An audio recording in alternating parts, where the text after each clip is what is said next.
నాది ఇప్పుడు కొట్టావేటి ఎప్పుడు ఓకే మోల్డింగ్ అయిపోయింది అది సార్ చెప్పారు అది నేను ఇప్పుడు కొట్టమన్నాను కదా కొట్టారా ఓకే ఓకే ఓకే మోల్డింగ్ అయిపోయింది ఇలా ఇలా ఇలా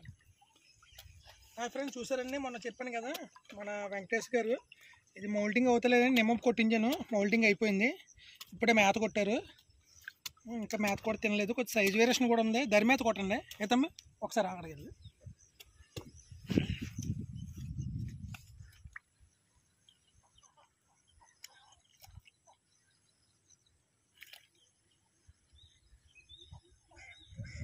తమ్ముడు ఈ ట్యాంక్ కూడా సూపర్ పిఎస్ ఒక మేతలో పెట్టించే కొద్దిగా వెళ్తుంది మట్టి మీద వెళ్తుంది ఓకేనా కండిషన్ బాగానే ఉంది ఓకేనా కట్ చేసి